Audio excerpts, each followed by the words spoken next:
이제 인도네시아에 큰 섬이 5개가 있죠. 그 중에서 인도네시아에서 두 번째 큰 섬, 말레이시아 바로 앞쪽에 있는 고구마 같이 길게 생긴 섬이 있어요. 그 섬이 이제 수마트라 섬인데, 그 수마트라 섬에 메단이라고 하는 도시가 있습니다. 거기에서 사역하고 있는 박철수 선교사고요. 제가 2021년 9월에 세계 비전교회 성도님들을 만나고 함께 말씀을 묵상했었던 기억이 있습니다.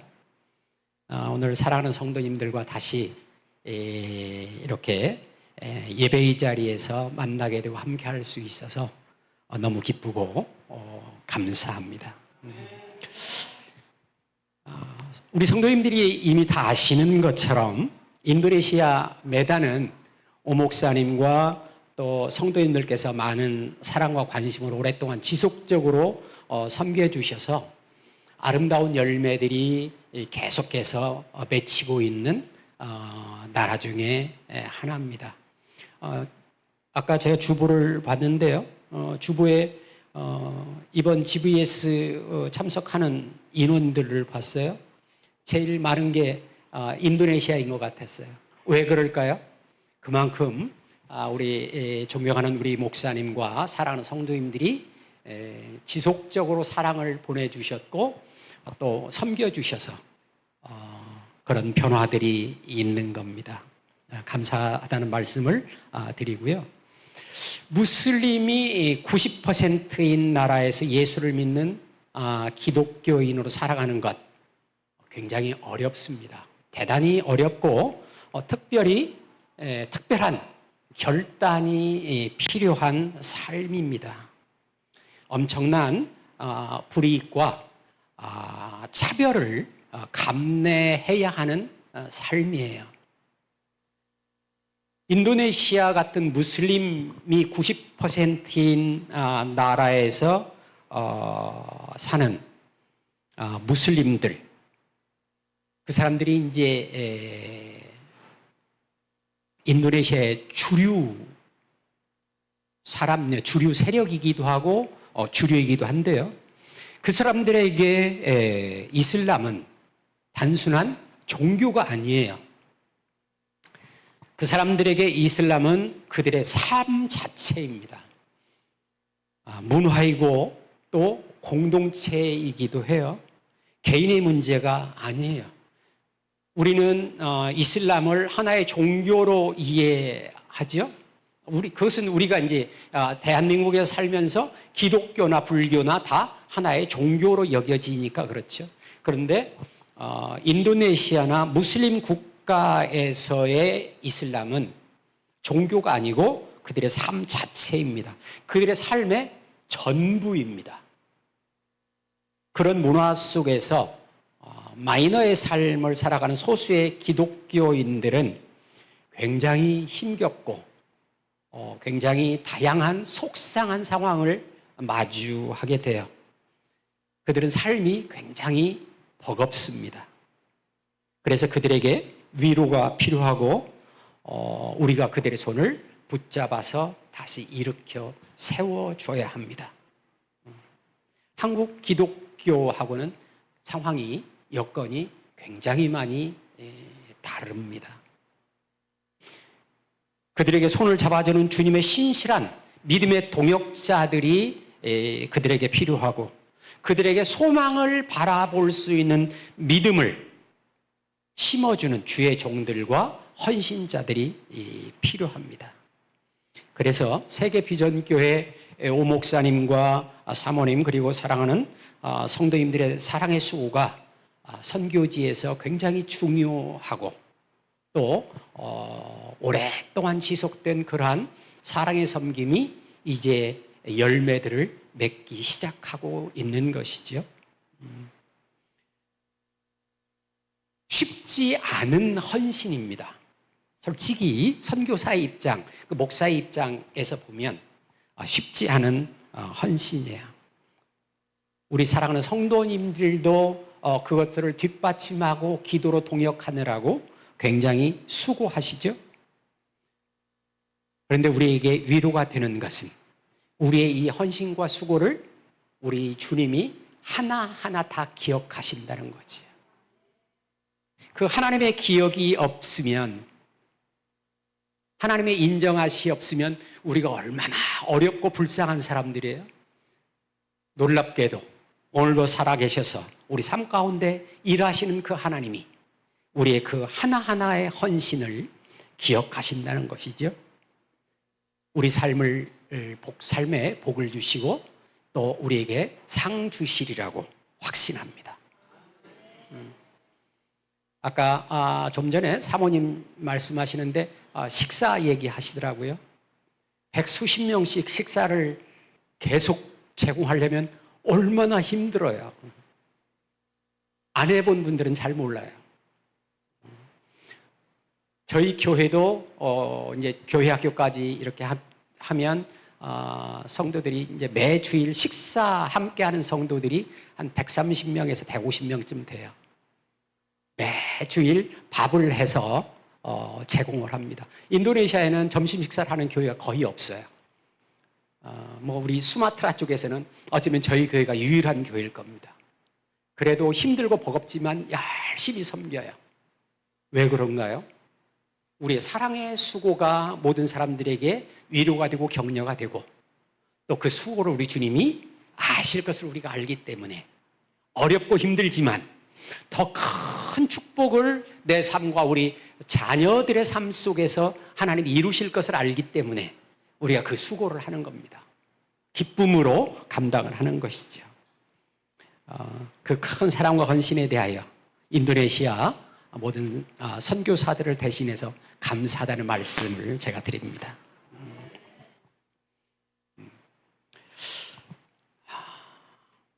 사실은 자카르타, 이제 인도네시아의 모든 행정과 선교와 모든 중요한 일들은 수도가 있는 자카르타가 있는 자바섬 쪽에서 이루어집니다. 대략 3억 명의 인구 중에서 거의 1억 5천만 명이 그 자바섬 쪽에 살아요. 저희 수마트라 섬보다 훨씬 적은 섬이거든요. 근데 거기에 거의 모든 사람들이 살아요.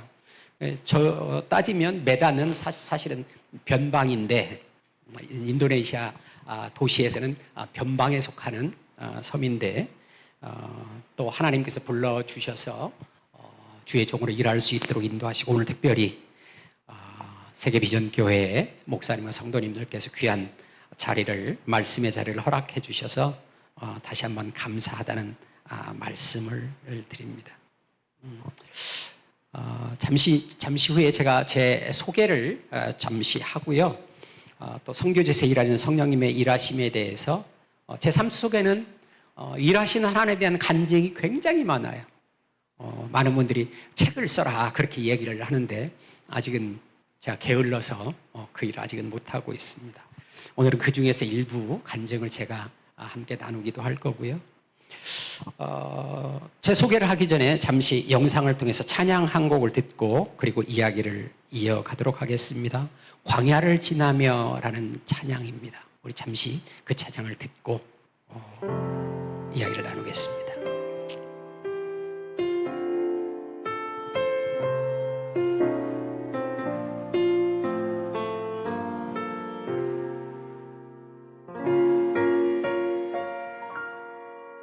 왜 나를 깊은 어둠 속에 홀로 두시는지 어두운 밤은 왜 그리 길었는지 나를 고독하게 나를 낮아지게 세상 어디도 기댈 곳이 없게 하셨네.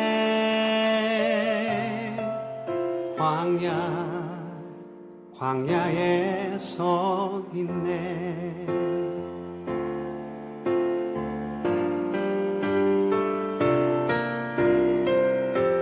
주님만 내 도움이 되시고 주님만 내 빛이 되시는 주님만 내 친구 되시는 광야.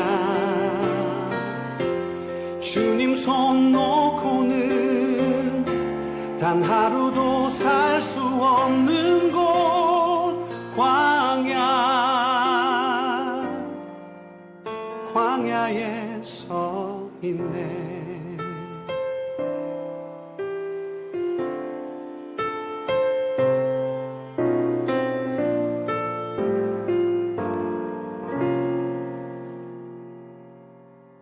왜 나를 깊은 어둠 속에 홀로 두시는지, 어두운 밤은 왜 그리 길었는지,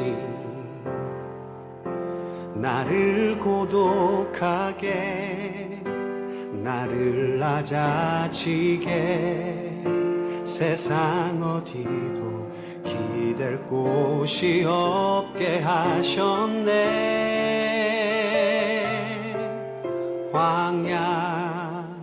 광야에 서 있네.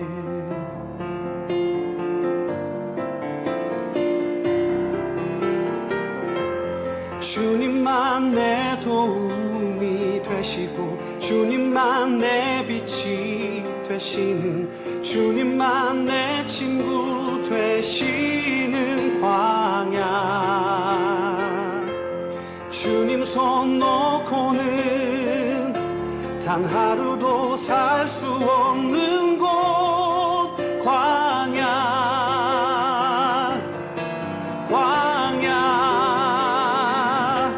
주께서 나를 사용하시려, 나를 더 정결케 하시려, 나를 택하여 보내신 그곳 광야. 성령이 내 영을 다시 태어나게 하는 곳 광야. 광야에 서 있네.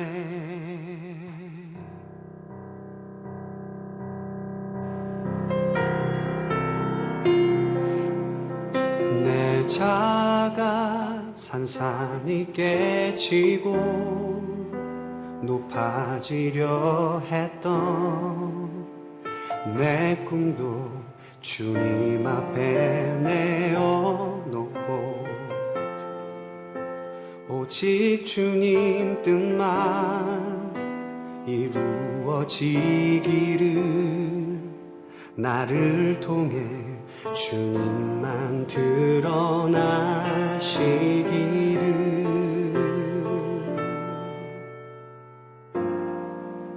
광야를 지나며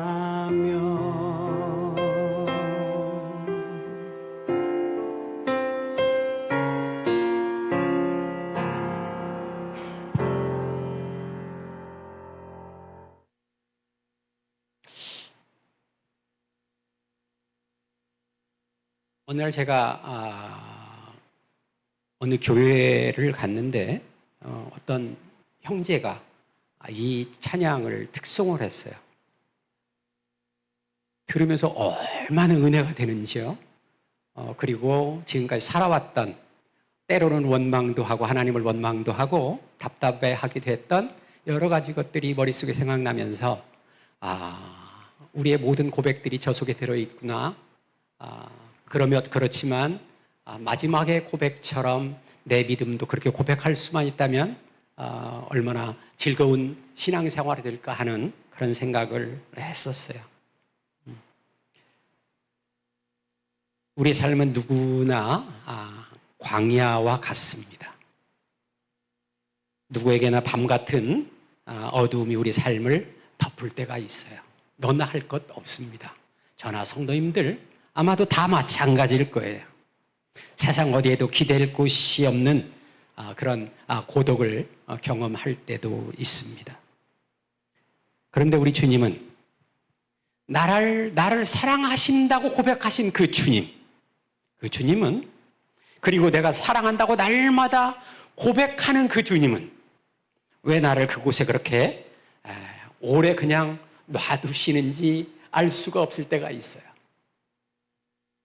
그때 우리의 마음 깊은 곳에서부터 올라오는 깨달음이 있어야 합니다. 나를 사용하시려고, 나를 더 정결케 하시려고 그렇게 나를 그곳에 두는 주님의 뜻이 내 삶 속에 있구나. 그런 고백이 우리에게 있어야 합니다. 그럴 때만 내가 처한 상황과 상관없이, 여건과 상관없이 우리가 주님께 감사할 수 있어요. 어려움만 바라보면 절대로 감사가 나오지 않아요. 그런데 그 뒤에서 나를 잠잠히 바라보시며 일하시는 주님을 기억할 때, 나를 내버려 둔 것이 아니라는 사실이 깨달아질 때 우리 마음에 감사와 기쁨이 생기는 것이죠. 내 자아가 산산이 깨지고 높아지려 했던 내 꿈도 주님 앞에 내어놓고 오직 주님 뜻만 이루어지기를, 나를 통해 주님만 드러나시기를, 그게 우리 인생의 광야를 지나면서 하나님께 드려야 되는 우리의 고백이어야 합니다. 그런 깨달음이 사랑하는 성도님들과 그리고 제 삶 속에 날마다 있었으면 좋겠습니다. 시간이 많이 흘렀는데 제가 제 사역을 잠깐 한 5분에서 7분 정도만 소개를 하고 말씀을 함께 잠깐 묵상하는 시간을 갖도록 하겠습니다. 아까 말씀드렸죠. 인구 3억 명, 세계 4위, 아마 많이 들으셨던 이야기일 거예요. 90%의 무슬림들이 사는 국가. 17,000개 정도의 섬이 있는데 8,000개의 섬에서 사람들이 살아요. 그런데 어떻게 그 넓은 나라, 언어만 해도 350개의 언어가 넘어. 인도네시아에는 종족마다 언어가 있어요. 종족 수만 해도 350개 종족이 훨씬 넘습니다. 그런데 한 나라로 사는 것이 기적이고요. 그 안에 또 기독교인들이 있다는 것도 정말 기적이에요.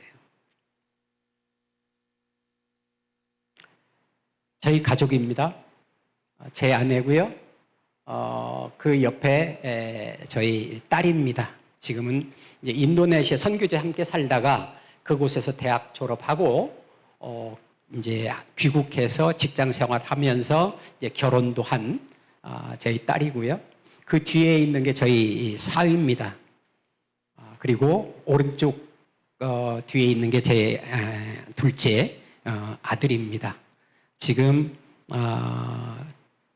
아빠처럼 침례교 신학을 했고요. 침례신학대학교 졸업하고 신학대학원 마지막 학기에 지금 수업을 듣고 있습니다. 더 신실한 하나님을 사랑하는 주의 종이 될 수 있도록, 그리고 날마다 더 깊이 하나님을 알아가는 가족이 될 수 있도록 기도해 주십시오.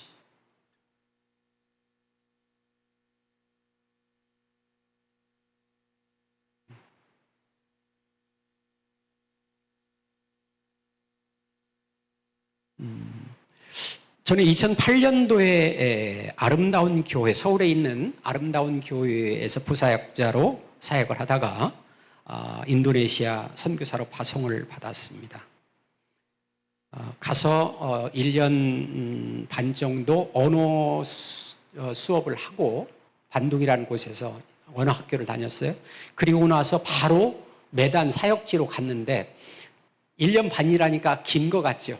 외국인으로서 언어 수업을 해보면 1년 반 그거 막 일상생활 언어는 다 해요. 그런데 설교를 한다거나 누구를 가르치기에는 택도 안 되는 언어인데 도착하자마자 우리 정재기 선교사님 잘 아시죠? 저희 교단 선배 선교사님이세요. 그분이 이렇게 세우셨던 신학교를 갔는데 제가 7월 13일인가 매단에 왔는데 8월 12일부터 학기가 시작된다고 저한테 강의를 하라고 그러시는 거예요.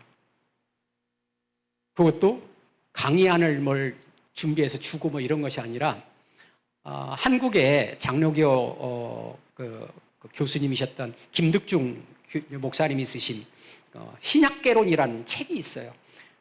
한국어로 된 책을 한 권 저한테 딱 주면서 이 내용 강의하시면 됩니다 하면서 저한테 주는데 내가 그걸 어떻게 번역을 해요. 와, 그때 생각을 하면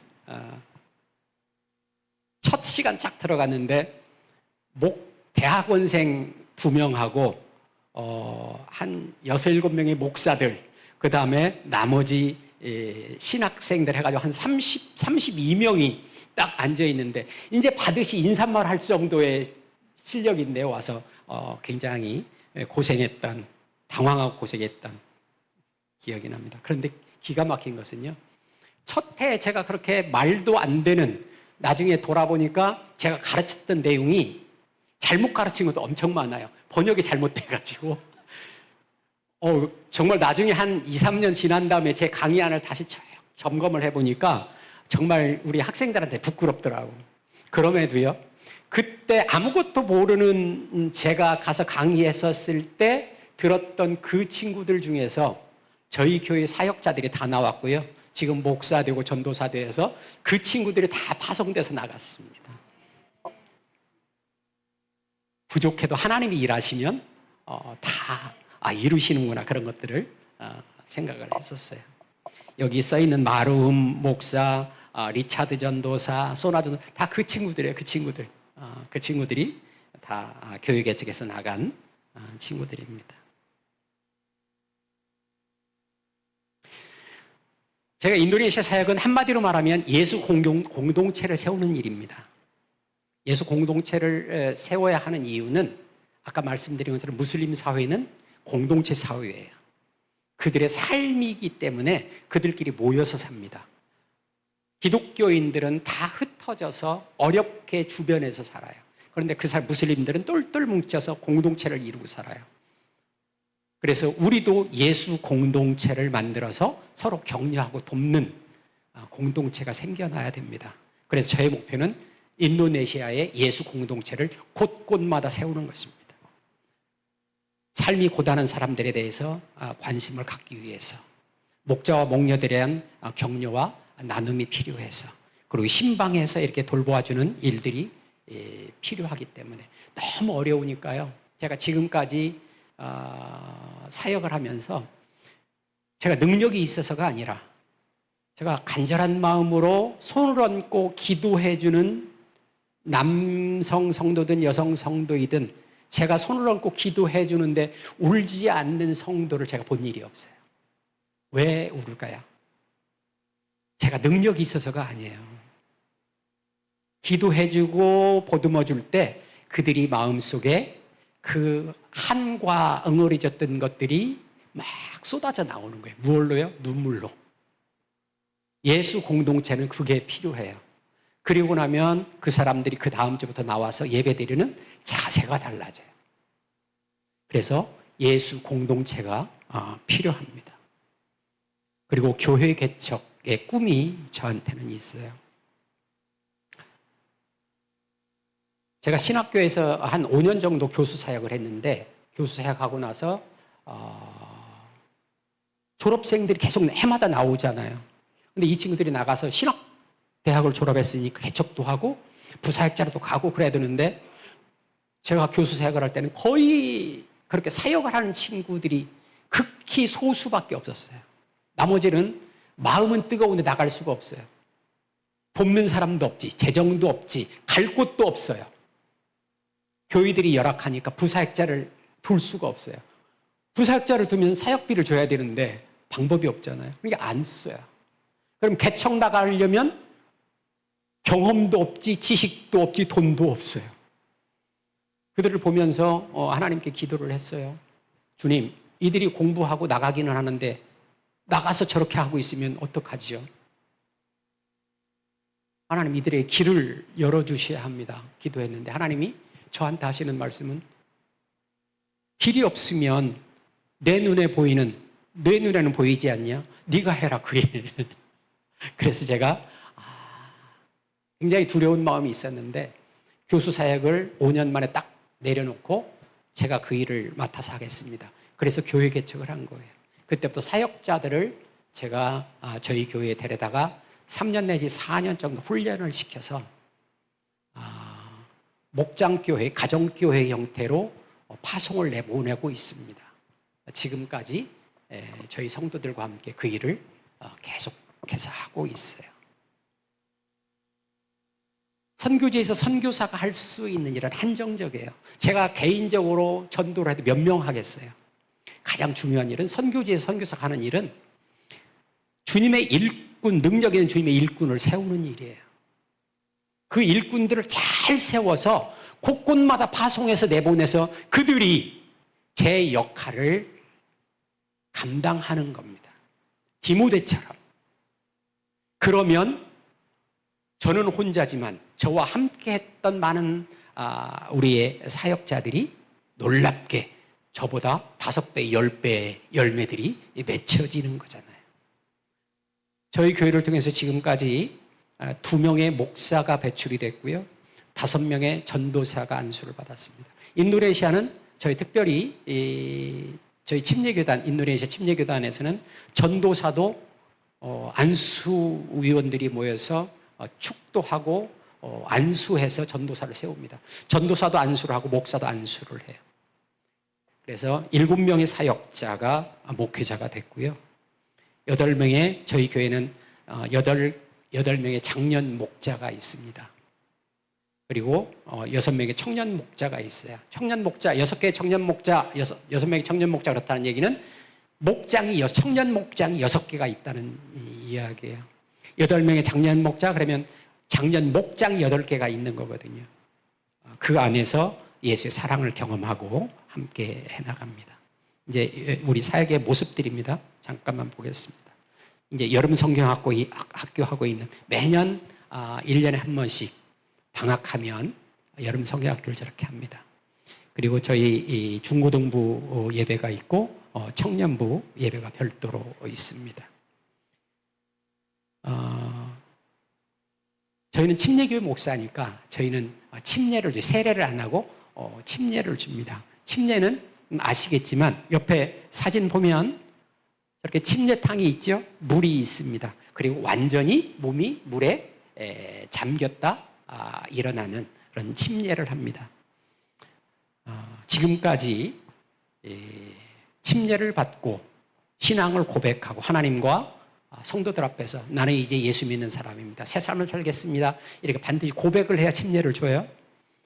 그런 성도들이 130명 정도 저희 교회에서 침례를 받았습니다. 감사한 일이죠. 저희는 이제 8월 17일이 독립기념일인데 인도네시아 독립기념일은 굉장히 크게 해요. 전 나라가 전체가 축제입니다. 그래서 다 모임도 하고 저희 교회도 그래서 8월 17일 날 이렇게 체육대회를 꼭 해마다 해요. 함께 모여서. 지난번 이 사진은 저희가 파송돼 보냈던 지교회들 그 교회 성도들 함께 모여서 체육대회 했었던 장면들입니다. 저희 교회에도 청년들이 많아요. 젊은 청년들이 참 많은데 얼마나 열심히 잘 섬기는지 아침부터 저녁 때까지. 그 한국 교회는 장로님도 계시고 집사님도 계시고 권사님도 계시고 다 계시잖아요. 신실한 성도님들도 계시고. 저희 교회는 제가 교회 개척할 때부터 저희 교회는 일체의 교회 안에 직책이 없다고 제가 선포를 했어요. 목자만 있습니다. 소그룹을 인도하는, 그래서 영혼을 구원하고 가르치고 계속해서 전도하는 목자만 우리 교회에 있다 그래서 저희는 없고요. 대신에 우리 교회는 청년들이 그렇게 열심히 찬양팀부터 시작해서 교회학교, 교사, 중고등부, 청년부 뭐 여러 가지 사역들 우리 청년들이 다 도와서 함께 합니다. 그래서 제가 축복이라고 거기다가 기록해 놨어요. 목장 모임하는 모습들이고요. 그리고 우리 교회에 파푸아 청년들이 한 30명 청년들이 왔어요. 파푸아라는 섬에서 거의 흑인들인데 저희 메단에 유학을 왔어요. 근데 감사하게도 그 학생들이 거의 대부분이 저희 교회에 출석을 해요. 그래서 함께 즐겁게 신앙생활을 하고 있습니다.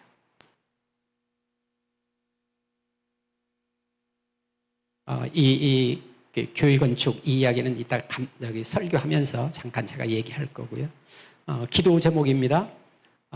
박성규, 최성규 항상 성령님의 인도하심과 말씀에 인감하도록 헌신된 목자들, 예비 목자들을 성령께서 세워주시고 훈련이 잘 이루어지도록 매단 선교사에게 선교 재정이 잘 채워질 수 있도록 저희는 파송에서 교회 개척을 3년에서 5년간 지원을 해요. 그리고 신학교 졸업하는 친구들을 전임 사역자로 저희 교회에서 데려다가 항상 훈련을 시키니까 이런 사역비가 굉장히 많이 들어요. 그래서 지금까지 하나님이 잘 채워주고 계신데 기도해 주십시오. 이 일들이 지속될 수 있도록. 그 다음에 박철 선교사, 최종 선교사 건강을 위해서도 기도해 주시고요. 예. 이제 말씀을 잠시 나누도록 하겠습니다. 하나님의 말씀은요, 요한복음 4장 3절 4절입니다. 그리고 25절 26절인데요. 제가 한번 읽겠습니다. 요한복음 4장 3절에 유대를 떠나서 다시 갈릴리로 가실새 사마리아를 통과하여야 하겠는지라. 이게 누구 이야기인가 다 아실 거예요. 사마리아 여인 이야기입니다. 25절에 이런 말씀이 있어요. 여자가 이르되 메시아 곧 그리스도라 하는 이가 오실 줄을 내가 아노니 그가 오시면 모든 것을 우리에게 알려주시리이다. 그때 예수님께서 이렇게 대답하세요. 예수께서 이르시되 내가 말하는 내가 바로 그니라. 그렇게 예수님이 말씀을 하세요. 그런데 이 본문을 우리가 보통 묵상하고 나눌 때 대부분 관심은 변화된 그 사마리아 여인이 어떻게 변화되었고 그 동네가 어떻게 변화되었는지 이야기를 많이 해요. 그런데 그것도 굉장히 중요한 포인트이기는 한데 그것은 결과예요. 결과. 그 전에 예수님이 사마리아를 선택해서 가시는 이유를 우리가 알아야 됩니다. 그것은 예수를 믿는 예수님의 제자의 삶을 사는 저와 여러분들이 반드시 알아야 되는 내용이어서 그 내용에 대해서 잠시만 우리가 이야기를 나누려고 해요.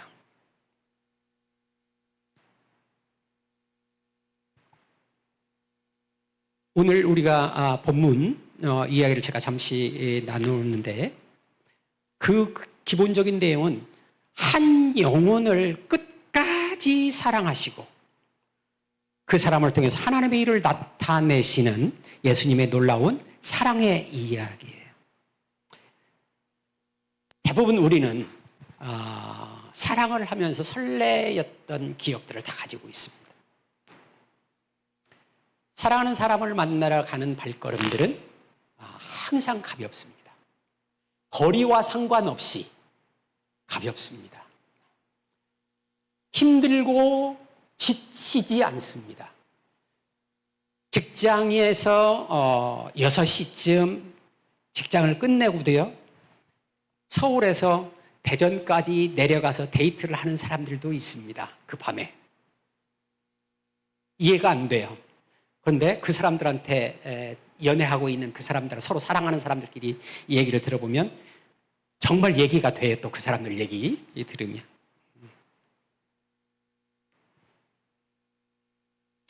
박성교사도 저희 최선교사하고 캠퍼스 커플인데 대학생 선교회 활동을 하면서 만난 캠퍼스 커플이에요.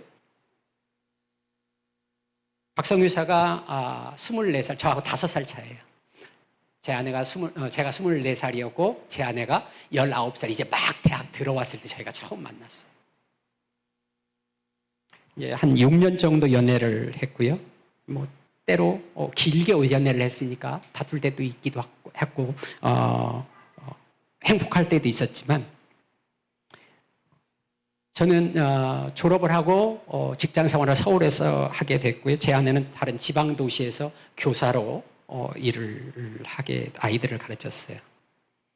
거리는 아마 200km, 300km 떨어져 있는 도시인데도 우리는 서로 그 먼 길을 제가 가끔 내려가기도 하고 제 아내가 가끔 올라오기도 하고 그래서 만났던 기억이 있습니다.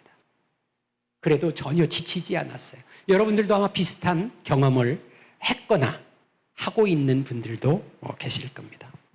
본문에 보면 예수님도 남녀 간의 사랑 이야기는 아닌데 굉장히 설레는 마음으로 어떤 여인을 향해 찾아가는 예수님의 이야기를 볼 수 있습니다. 예수님이 그 여인을 반드시 만나야겠다는 마음으로 그 험난한 지역을 주저하지 않고 걸어가시는 예수님의 모습이 요한복음 4장에 기록되어 있어요. 4절에 이렇게 기록되어 있죠. 유대를 떠나서 다시 갈릴리로 가실새 사마리아를 통과하여야 하겠는지라. 이 말은 다른 길도 있지만 나는 반드시 사마리아 길로 가야겠다, 그 말씀이세요.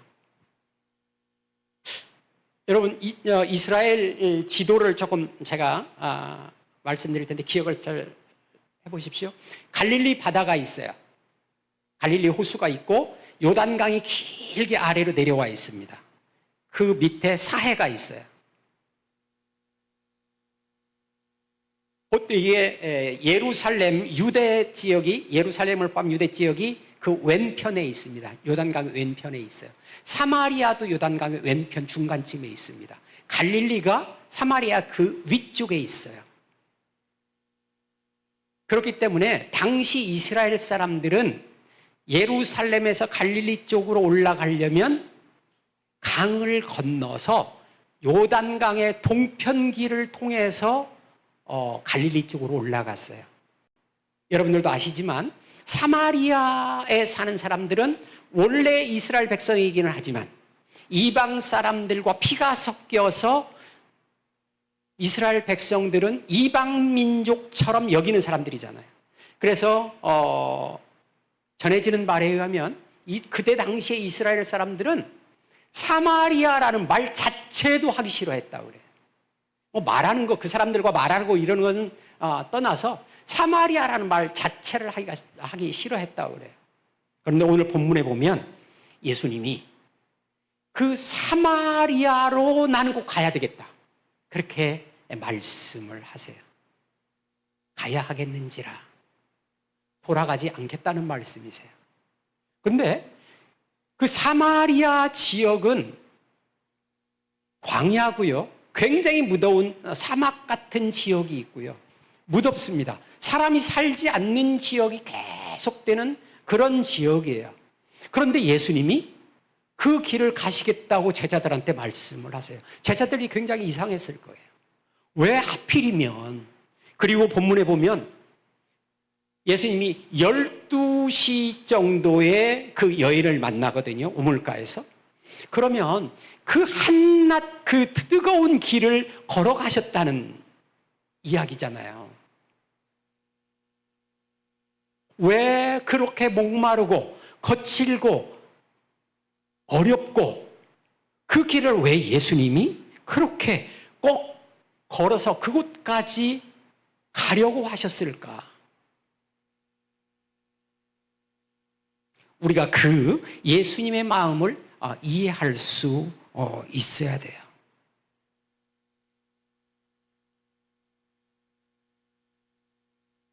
왜 예수님이 꼭 사마리아를 그 광야길을 걸어서 가려고 하셨을까요? 예수님은 예루살렘을 떠나기 이전부터 그곳에 가서 어떤 여인을 만나야겠다고 하는 마음이 있으셨어요.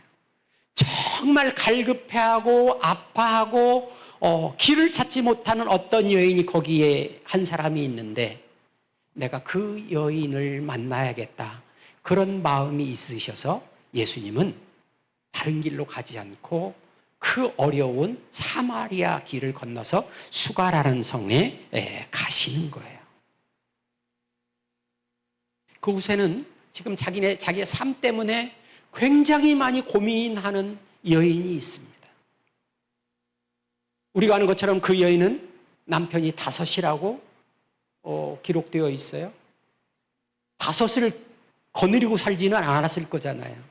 이 사람하고 살면 내가 좀 삶이 괜찮을까? 그래서 살아봤는데 아닌 것 같아요. 여러 가지 상황, 성격도 안 맞고 환경도 안 맞아요. 그래서 두 번째 남자를 다시 이 사람을 헤어지고 두 번째 사람 만나고 세 번째 사람, 네 번째 사람, 다섯 번째 사람을 만났어요. 그럼에도 불구하고 그 사람 마음에는, 그 여인의 마음에는 도무지 채워지지 않는 갈증이 있는 거예요. 뭔가 세상에서 사람들을 통해서, 남편들을 통해서 이루고자 하는 꿈이 있었는데 그게 이루어지지 않는 거예요. 그리고 나서 사람을, 남편을 다섯 번째 이렇게 바꾸고 나니까 사람들이 손가락질을 하잖아요. 부끄러워서 이제 사람들 속에 끼어들지도 못하는 상황이에요. 그래서 한낮에 사람들이 없는 12시에 물을 길러 나오는 거잖아요. 예수님이 그 여인의 아픈 음성을 들으셨어요. 그리고 그 더운 길을, 광야의 길을 걸어서 거기를, 그 여인을 만나러 가셨어요. 한 영혼을 위해서, 그 한 영혼의 신음소리를 기억하시면서 그 광야길을 걸어가신 거예요. 그 여인의 이름이 성경에는 기록되어 있지 않습니다. 그냥 사마리아의 어떤 여인으로 나오고 있어요. 아마도 이 남편은, 이 여인은 자기 불행의 시작이 남편을 잘못 만난 거라고 생각하고 있었을 거예요. 그래서 첫 번째 남편, 두 번째, 세 번째, 네 번째, 다섯 번째까지 섭렵을 하는 거예요. 그래 봤는데 도무지 이 남자라는 인간들이 다 그놈이 그놈인 것 같아요. 갈증은 여전히 있고 내 마음을 알아주지 못하는 것도 다 똑같고 다 이기적이어서 저만 섬겨달라고 얘기를 하고,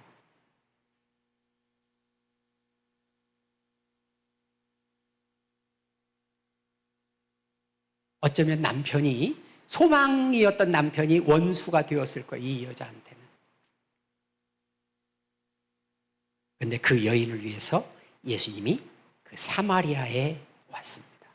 그것도 시간을 딱 맞추어서 그 여인이 우물가에 왔을 때 예수님이 거기에 딱 도착을 해서 딱 만나시는 거예요. 사랑하는 성도 여러분, 그 결과에 대해서는 우리가 이미 다 알고 있어요.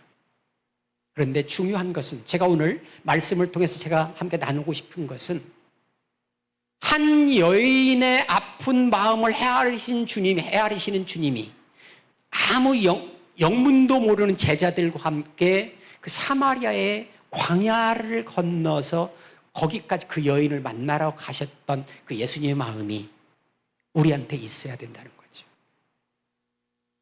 왜 오목사님과 사랑하는 성도 여러분들이 해외에서 오는 그 여러 어려운 사람들을 섬기고 그들을 위해서 기도하고 그렇게 애쓰고 수고하죠?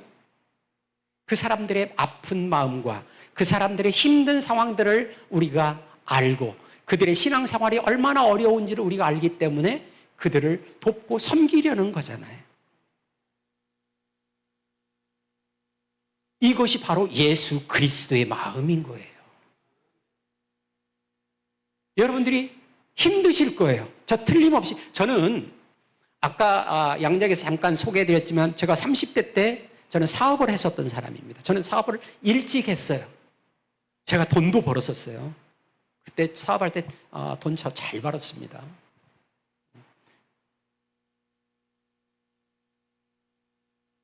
그래서 직장 생활을 하거나 사업하시는 성도님들의 삶을 제가 잘 알아요. 제 밑에도 저희 회사의 직원들이 한 60명 정도 있었어요.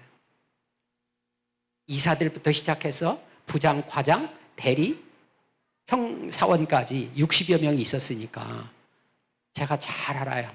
얼마나 어렵고 힘든 삶을 사는지. 그럼에도 불구하고 사랑하는 성도님들이, 제가 어제 사모님하고도 그런 얘기를 했어요. 토요일부터 나와서 준비하고 주일날 하루 종일 섬기고 예배드리고 그리고 월요일 다시 출근하고 그리고 기쁨으로 토요일날 다시 또 교회에 와서 기도하고 섬기고 준비하고 그렇게 사시잖아요. 저도 옛날에 그렇게 살았어요.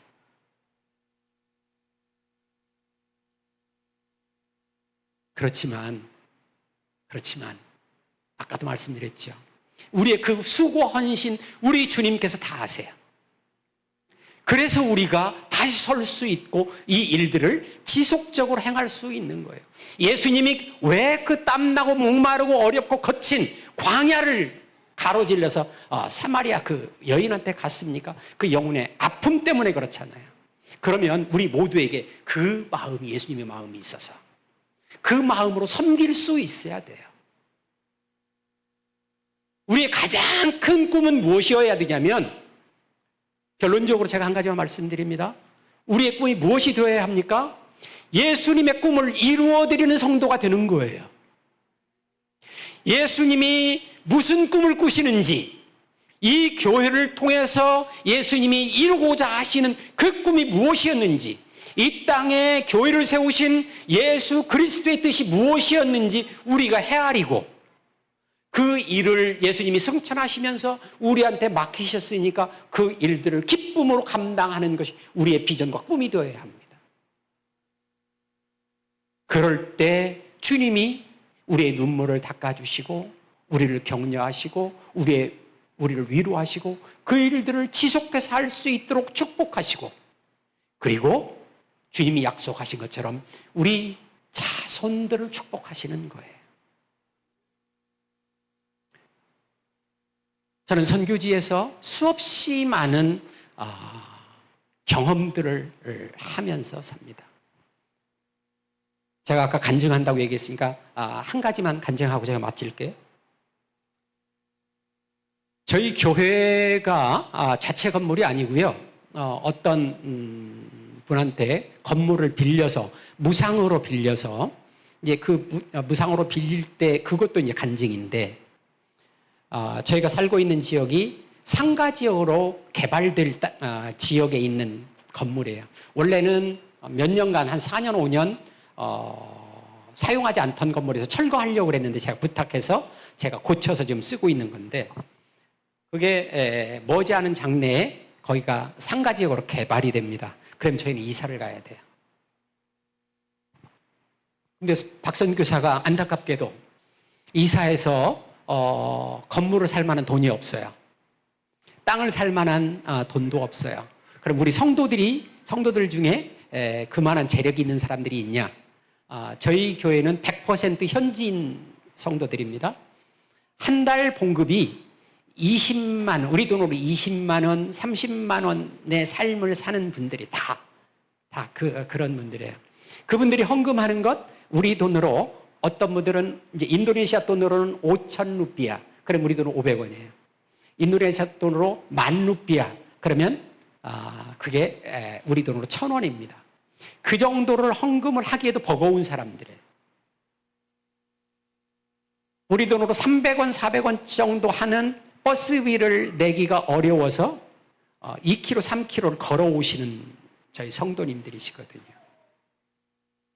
우리 성도들도 능력이 없어요. 근데 교회는 이전을 해야 돼요. 근데 땅도 없잖아요.